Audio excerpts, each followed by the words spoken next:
예수 이름으로 안녕하세요. 주일 예배를 위해서 하나님 말씀을 보시겠습니다. 오늘 본문이 좀 약간 긴 관계로 제가 좀 빨리 읽겠습니다. 사도행전 3장 1절부터 10절 말씀이 되겠습니다. 사도행전 3장 1절부터 10절.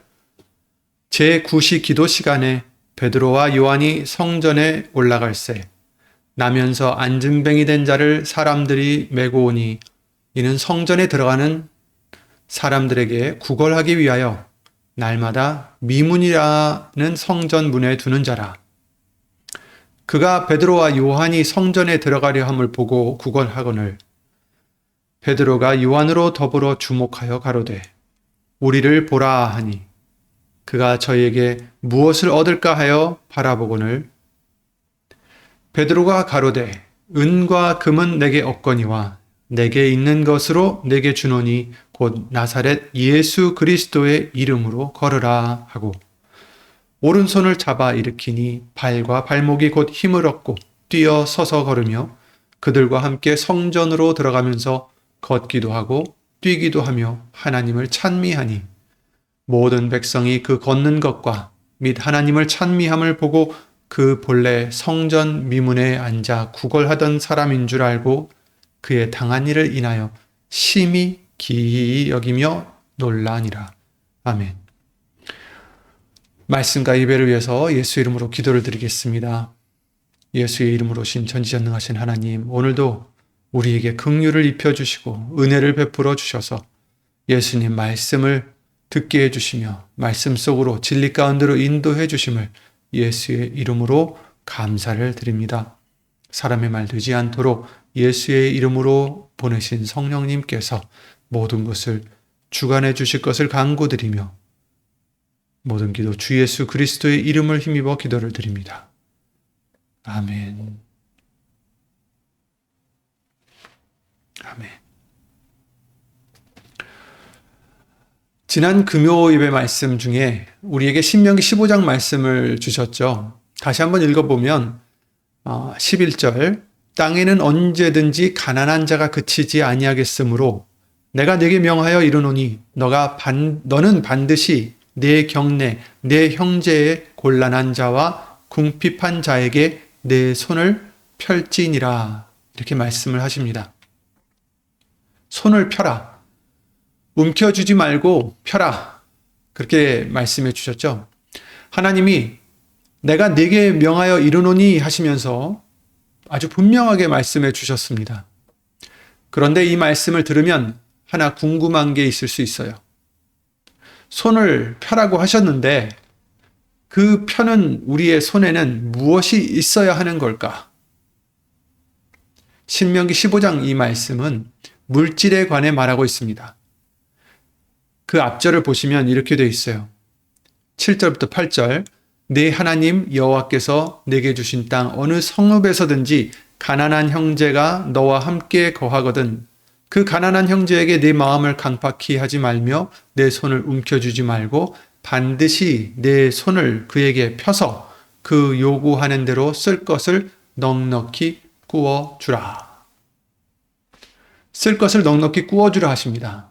이건 마음으로만 하라는 말씀이 아니죠.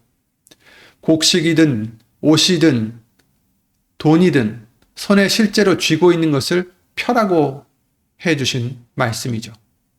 그러니 오늘 말씀을 들으시면서 그러면 물질을 안 해도 되겠구나 하는 그렇게 들으시면 안 되겠습니다. 하나님은 이 명령을 거두신 적이 없어요. 다만 오늘 하나님이 우리에게 사도행전 3장 말씀을 통해서 하나 더 추가해 주시는 게 있죠. 손을 편 사람이 한 명 나오는데 그 손에는 은도 없고 금도 없었다는 겁니다. 그런데도 그 손이 이 사람을 일으켰어요. 이미 다 아시는 말씀이지만 짧은 시간에나마 다시 한번 보고자 합니다. 오늘 본문은 물질과 예수의 이름 가운데 하나를 선택하라는 말씀이 아닙니다. 있는 물질은 펴서 나누어야 되고 그 모든 도움의 중심에는 우리가 거저받은 예수 그리스도의 이름이 담겨야 된다는 말씀입니다. 오늘은 베드로가 없는 것을 핑계 삼지 않고 자기에게 있는 가장 귀한 것을 어떻게 건넸는지 다시 한번 보는 시간이 되었으면 합니다. 먼저 본문 3장 1절 말씀은 시간을 짚어주시고 있죠. 제9시 기도 시간에 베드로와 요한이 성전에 올라갈새. 이 사도행전을 쓴 누가는 이 사건이 일어난 시간을 제9시 기도 시간이라고 구체적으로 기록하고 있습니다. 이 제9시라는 시간은 우리에게 매우 깊은 의미를 떠올리게 합니다. 히브리인들의 시간이 6시부터 새벽 6시부터 아침 6시부터 시작하는 것을 생각하면 제9시는 몇 시가 되겠어요? 3시가 되죠. 오후 3시. 우리에게는 오후 3시가 됩니다. 그 9시가 무슨 시간입니까? 저녁 제사를 드리던 시간이다 라고 말씀을 해주시는데 출애굽기에서 이렇게 정해 주셨습니다. 출애굽기 29장 39절 한 어린 양은 아침에 드리고 한 어린 양은 저녁 때에 드릴지며. 그 저녁 제사 시간에 온 백성이 성전에 올라가 기도를 드렸습니다. 다윗도 이 시간을 다음과 같이 기록하고 있어요. 시편 141편 2절에 나의 기도가 주의 앞에 분향함과 같이 되며 나의 손드는 것이 저녁 제사 같이 되게 하소서. 그런데 여러분, 이 제9시가 또 무슨 시간인지 아시죠? 바로 누가복음 23장에 44절입니다. 때가 제6시쯤 되어 해가 빛을 잃고 온 땅에 어두움이 임하여 제9시까지 계속하며 성소의 휘장이 한가운데가 찢어지더라. 예수께서 큰 소리로 불러 가라사대 아버지여 내 영혼을 아버지 손에 부탁하나이다 하고 이 말씀을 하신 후 운명하시다. 제9시에 어린 양이 드려지던 그 출애굽기 말씀을 통해서 어린 양이 드려지던 그 시간에 우리의 참 어린 양 되신 예수님이 바로 운명하신 시간이었습니다. 그리고 그때 성소의 휘장이 위로부터 아래로 찢어진 것을 성경은 기록해 주시고 있죠. 물론 오늘 본문의 사도행전 3장의 사건은 십자가의 사건과 같은 날 일어난 일이 아니죠. 그러나 하루 중에서 예수님께서 십자가에 운명하시고 휘장이 찢어졌던 바로 그 제9시에 성전 문 곁에 있던 한 사람이 일어나서 하나님을 찬미하며 성전으로 들어갔습니다. 이 시간이 겹친다는 것은 우리로 예수님께서 십자가로 열어놓으신 성소를 찢으신 그 성소에 있었던 휘장을 찢으신 열어놓으신 구원의 길을 떠올리게 하는 거죠. 사도행전 이제 그 다음 절 3장 2절에 나면서 안진뱅이 된 자를 사람들이 메고 오니 이는 성전에 들어가는 사람들에게 구걸하기 위하여 날마다 미문이라는 성전문에 두는 자다라고 이 사람이 누구였는지 이제 2절에서 말씀해 주시고 있어요. 몇 가지를 보겠습니다. 첫 번째, 이 사람은 나면서부터 안진뱅이 된 자였습니다. 어떤 사고로 그렇게 된 게 아니라 태어날 때부터 안진뱅이였습니다. 뒤에 가서 이 사람의 나이가 나오는데 사도행전 4장 22절에 나옵니다. 이 표적으로 병 나은 사람은 40여세나 되었더라. 즉 40년이 넘는 세월, 40년이 넘도록 이 사람은 한 번도 서본 적이 없는 사람이었습니다.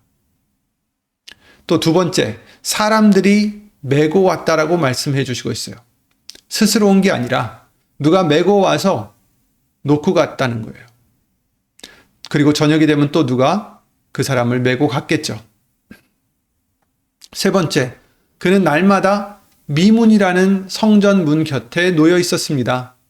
사람들이 많이 오가는 그 길에 그를 두어서 구걸하게 한 거죠. 구걸하기 위하여 날마다 미문이라는 성전 문에 두는 자라. 이 본문은 그가 장애 때문에 성전 안으로 들어갈 수 없었다고는 말하진 않았지만 분명한 것은 그는 날마다 성전에 가까이 왔으면서도 자기 발로 걸어올 수도 없었고 다른 사람에게 메어와서 손을 내밀고만 있었다는 거예요. 성전 문으로도 들어가지도 못하고 안으로. 그래서 성전으로 들어가는 사람들은 날마다 그의 곁을 지나갔습니다. 그에게 동전을 권해준 사람들도 있었을 것입니다. 그것은 분명 필요한 선행이었죠. 그러나 40년이 넘는 그 세월 동안에 그 누구도 그를 걷게 할 수는 없었어요. 이것은 구제나 선행이 잘못됐다는 뜻은 아닙니다. 이 사람에게 사람들이 베푸는 그런 도움만으로는 해결할 수 없는 더 깊은 필요가 있었다는 뜻이죠. 사람들은 동전을 그에게 줄 수는 있었지만 이 사람을 일으키시는 분은 예수 그리스도이십니다. 사람들은 그 앞을 지나 하나님께로 가서 예배를 드렸어요. 동전은 떨어뜨려 주었겠죠. 그런데 그 사람은 여전히 문 밖에 있었습니다. 이제 베드로의 말을 보겠습니다. 사도행전 3장 6절 베드로가 가로되 은과 금은 내게 없거니와. 우리 이 한마디를 자세히 봐야 됩니다. 베드로가 뭐라고 했습니까? 은과 금을 너에게 주지 않겠다라고 한 게 아니라 은과 금이 내게는 없다라는 겁니다. 중요한 얘기예요. 만약에 베드로에게 은과 금이 있었다면 베드로는 가난한 형제를 도우라는 신명기 15장 아까 읽었던 그 15장 말씀을 어겼겠습니까? 그럴 리가 없죠. 이 베드로는 조금 전 사도행전 2장에서 44절 믿는 사람이 다 함께 있어 모든 물건을 서로 통용하고 또 재산과 소유를 팔아 각 사람의 필요를 따라 나누어 주고 이런 공동체의 한 사람이었어요. 손을 움켜쥐고 사는 자가 아니었다라는 겁니다. 있는 것을 다 내어놓은 그런 사람이었죠. 그러니 오늘 본문은 물질을 대신할 다른 것을 찾자는 말씀은 아닙니다. 없으면 없는 대로 그때에도 여전히 펼 손이 있다라는 말씀입니다. 우리가 손을 움켜쥐게 되는 이유를 잘 생각해 보면 없어서 못 편다라는 말할 때가 많아요. 내가 넉넉하면 하겠는데, 내가 좀 여유가 생기면 할 텐데, 내가 좀 시간이 나면 좀 하겠는데. 그런데 베드로는 정말 없었습니다. 은과 금이 없었어요. 미문 앞에 앉은 사람이 손을 내밀었을 때 베드로 주머니에서 나올 수 있는 동전이 한 입도 없었다는 거죠. 보통 그런 자리에서 사람은 어떻게 합니까? 눈을 피하고 지나가겠죠. 미안하니까. 그런데 베드로는 서서 이렇게 말합니다. 사도행전 3장 6절 내게 있는 것으로 내게 주노니. 베드로는 자기에게 없는 것을 지금 따진 게 아니라 없는 것을 생각하고 피해간 게 아니라 그에게 있는 것을 세워보고 그것을 이제 주고자 합니다. 이게 바로 손을 편 사람의 자세인 거죠. 우리도 한번 우리 자신에게 물어봐야 됩니다. 우리가 누구를 돕지 못할 때 정말 없어서 못하는 건지 아니면 있는 것을 우리가 세워보지 않아서 그런 건지.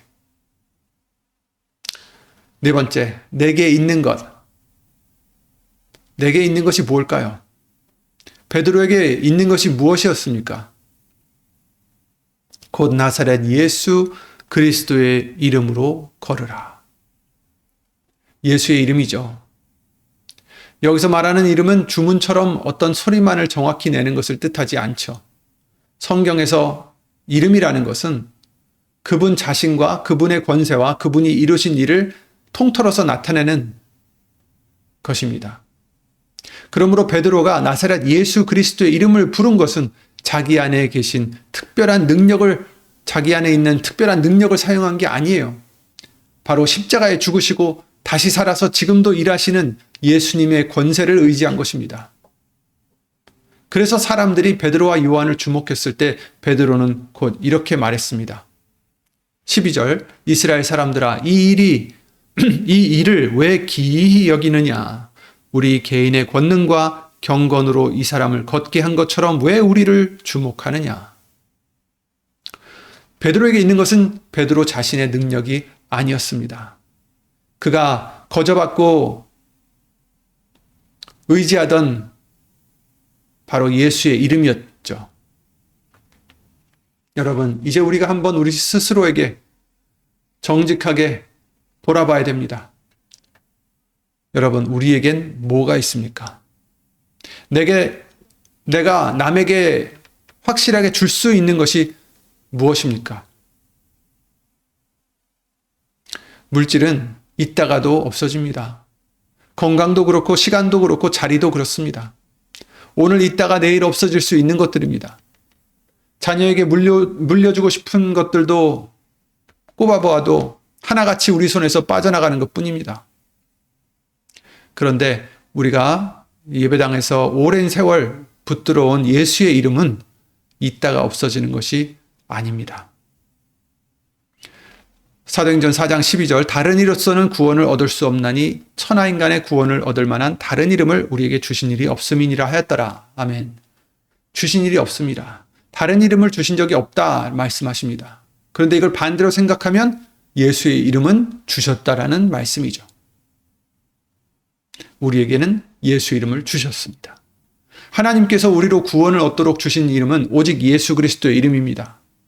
그러니 베드로가 내게 있는 것으로 내게 준다라고 했을 때 그 있는 것은 베드로가 만들어낸 것이 아니죠.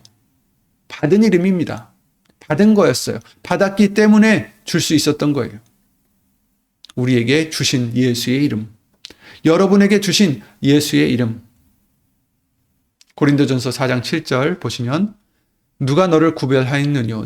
내게 있는 것 중에 받지 아니한 것이 무엇이뇨? 네가 받았은즉 어찌하여 받지 아니한 것 같이 자랑하느뇨? 내게 있는 것 중에 받지 아니한 것이 무엇이냐? 우리가 가진 것 중에 우리 스스로가 만든 것은, 우리 스스로 얻은 것은 하나도 없다라는 말씀입니다. 그런데 이 말씀은 자랑을 막는 말씀만은 아닙니다. 동시에 우리 손을 펴게 하는 말씀이에요. 받은 거니까 움켜질 근거가 없다라는 거예요.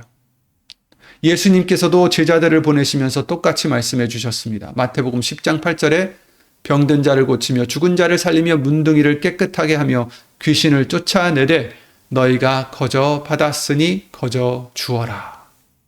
거저 받았으니 거저 주어라. 미문 앞에서 베드로가 한 일이 바로 이거였죠. 거저 받은 이름을 거저 건넨 것입니다.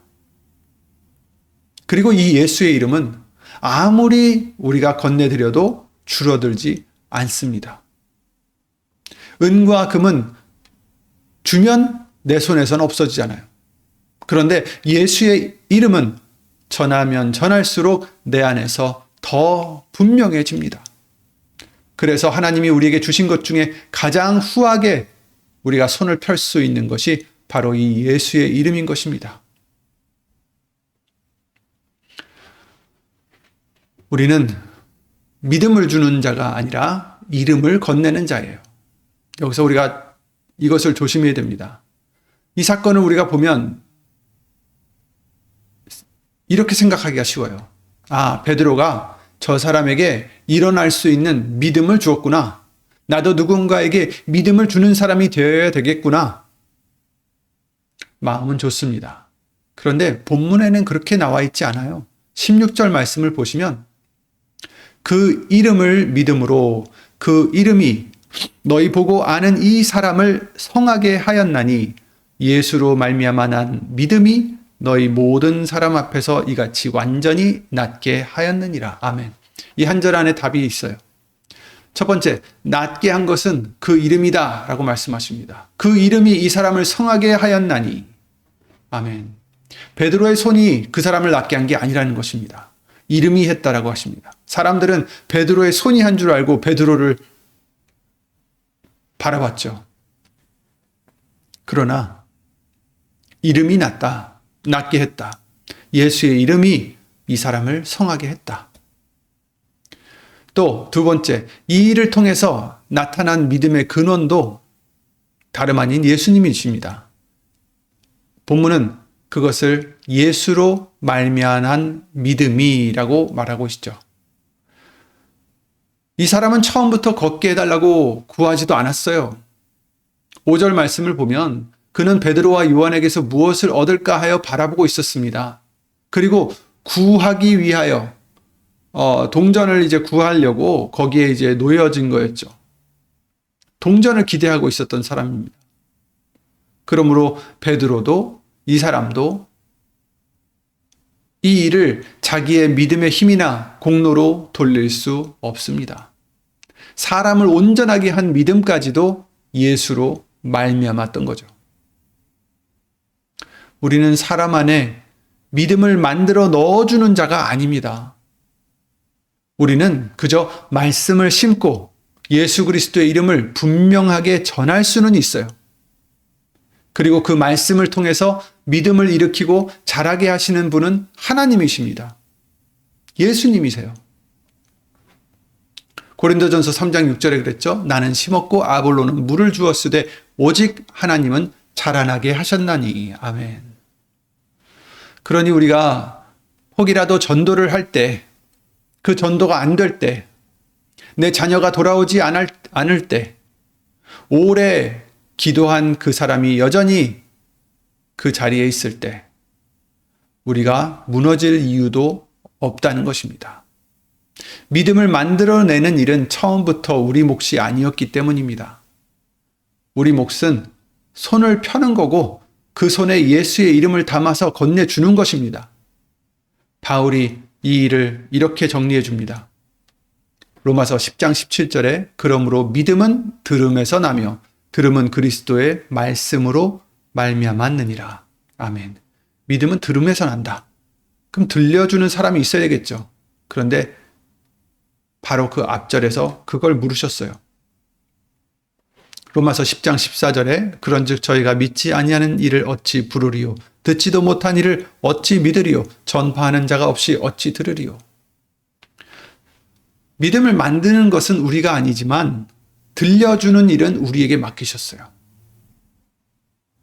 그러니 우리가 할 일이 없는 게 아닙니다. 아주 분명한 소명이 있는 거예요. 다만 그 자리가 하나님의 자리가 아니라 심부름하는 자리인 거죠.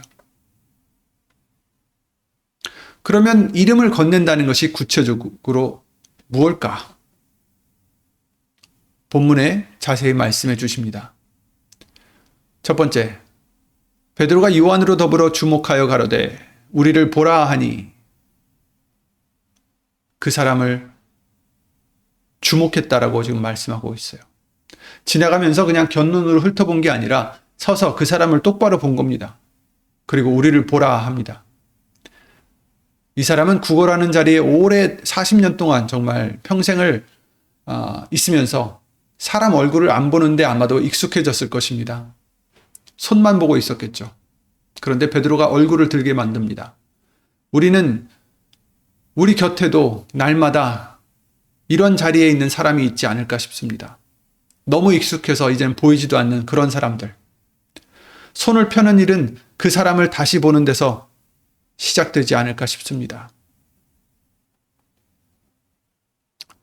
두 번째, 그 사람이 구하는 것보다 더 깊은 것을 우리는 봐야 합니다. 사도행전 3장 4절에 우리를 보라 하니 그가 저에게 무엇을 얻을까 하여 바라보거늘. 5절에 그랬죠? 그가 저에게 무엇을 얻을까 하여 바라보거늘. 이 사람이 원한 것은 그날을 살아가기 위한 동전이었죠. 그것도 그에게는 실제로 필요한 것이었습니다. 그러나 하나님은 이 사람이 말할 수 있는 그런 필요함보다 더 깊은 필요까지 보고 계셨습니다.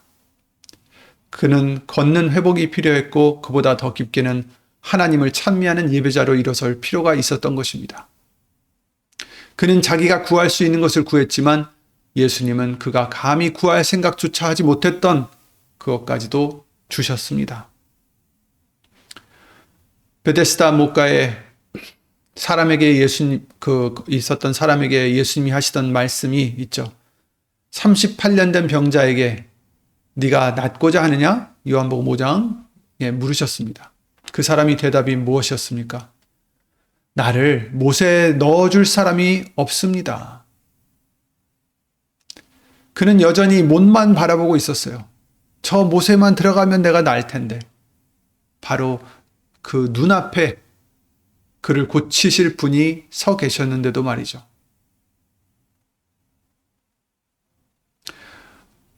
우리가 사람을 도울 때 그 사람이 뭘 원하는지만 거기까지만 생각해서는 안 됩니다.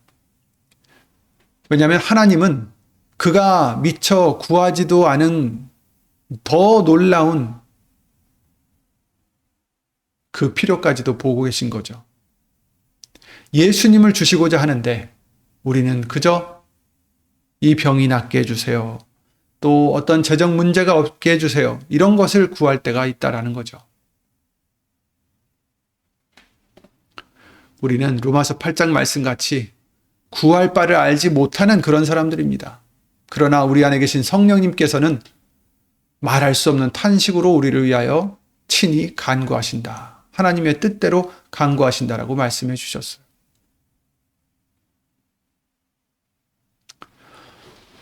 그러니 우리가 예수의 이름을 전할 때는 예수님을 그에게 전하는 것입니다. 사도행전 3장 6절 곧 나사렛 예수 그리스도의 이름으로 걸으라.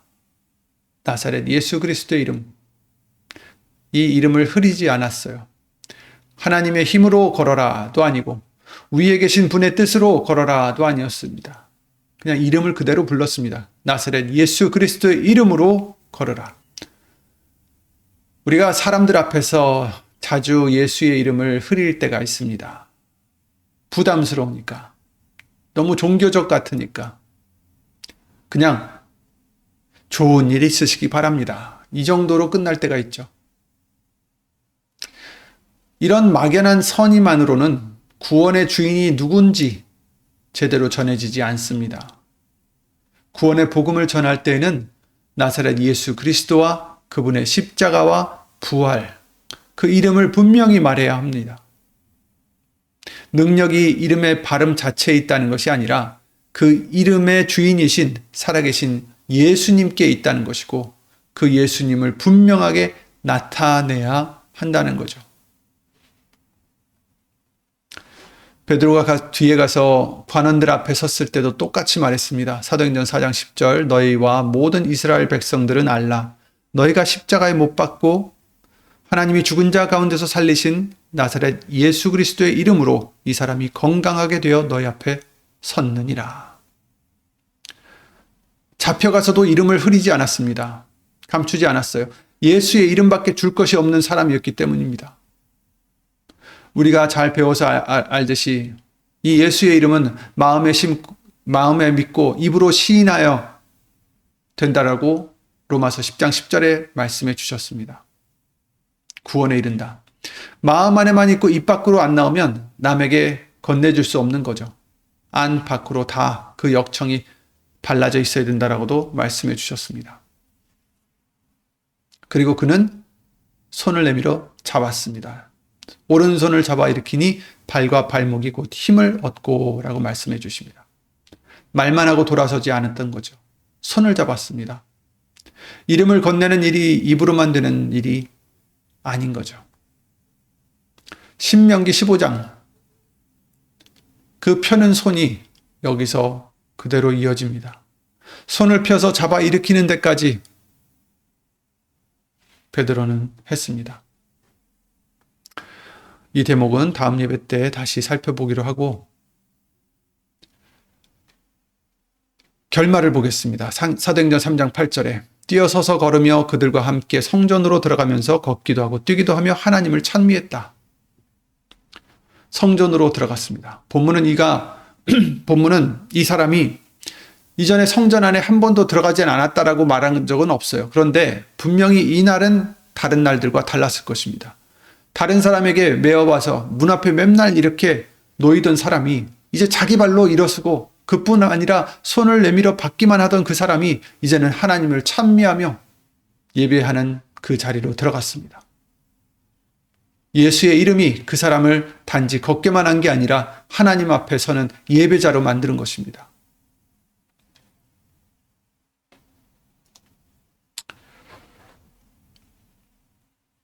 우리는 예수의 이름을 우리 손에 담고 전해야 합니다. 물론 물질로도 손을 펴야 됩니다.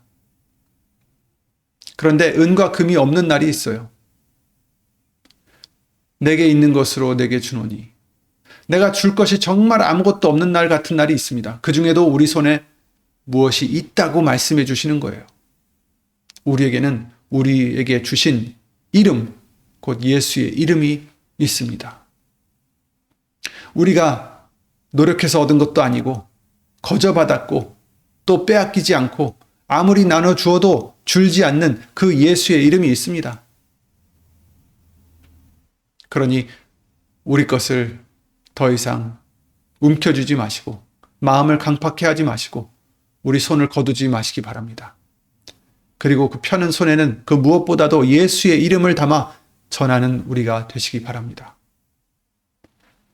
사람의 마음속에 우리가 억지로 믿음을 만들어서 넣으려고 하지 말아야 합니다. 그것은 우리가 할 수 있는 일이 아니기 때문이죠. 그러나 예수의 이름을 전하는 책임까지 내려놔선 안 됩니다. 이번 한 주간 날마다 우리 곁을 지나치는 그 미문 앞에 놓인 그 한 사람을 하나님이 보게 해주시기를 기도드립니다. 그 앞에 서서 그 사람을 주목해서 우리에게 있는 것을 손을 펴서 건네주는 저와 여러분들이 되었으면 좋겠습니다. 예수의 이름을 건네주는, 은과 금은 내게 없거니와 내게 있는 것으로 내게 주노니 곧 나사렛 예수 그리스도의 이름으로 걸으라. 이 고백이 우리 모두의 고백이 되시기를 예수 이름으로 기도를 드립니다. 예수 이름으로 기도드리고 주기도문을 마치겠습니다. 예수의 이름으로 신 전지전능하신 하나님, 우리에게 예수의 이름을, 그 높으신 이름을 주시어서 우리는 물론이고 또한 우리 앞에 지나치는 가난한 백성들에게, 가난한 형제들에게 예수의 이름을 또 건네줄 수 있는 은혜를 허락해 주심을 주 예수 그리스도 이름으로 감사를 드립니다. 말에나 이래나 다 주 예수의 이름으로 행하여 내 자신을 부인하고 예수님만 나타내고자 하는 우리가 될 때 우리의 손에서 그들이 예수의 이름을 취하여 그들도 앉았던 자리에서 일어나 뛰어 하나님을 예수의 이름으로 찬미하며 성전에 들어가 예수의 이름으로 하나님을 경배드릴 수 있는 그런 귀한 은혜가 우리에게 항상 있기를 예수 이름으로 간구드립니다. 하나님의 사랑과 예수님의 은혜와 예수의 이름으로 신 성령 하나님의 교통하심과 역사하심이 영원토록 함께해 주실 줄 믿사옵고 주 예수 그리스도 이름으로 감사드리며 간절히 기도를 드립니다. 아멘. 하늘에 계신 우리 아버지여, 이름이 거룩히 여김을 받으시오며 나라의 마옵시며 뜻이 하늘에서 이룬 것 같이 땅에서도 이루어지이다. 오늘날 우리에게 일용할 양식을 주옵시고 우리가 우리에게 죄 지은 자를 사하여 준 것 같이 우리 죄를 사하여 주옵시고 우리를 시험에 들게 하지 마옵시고 다만 악에서 구하옵소서. 나라와 권세와 영광이 아버지께 영원히 있사옵나이다. 아멘. 예수의 이름으로 항상 평안하시기를 기도드리겠습니다.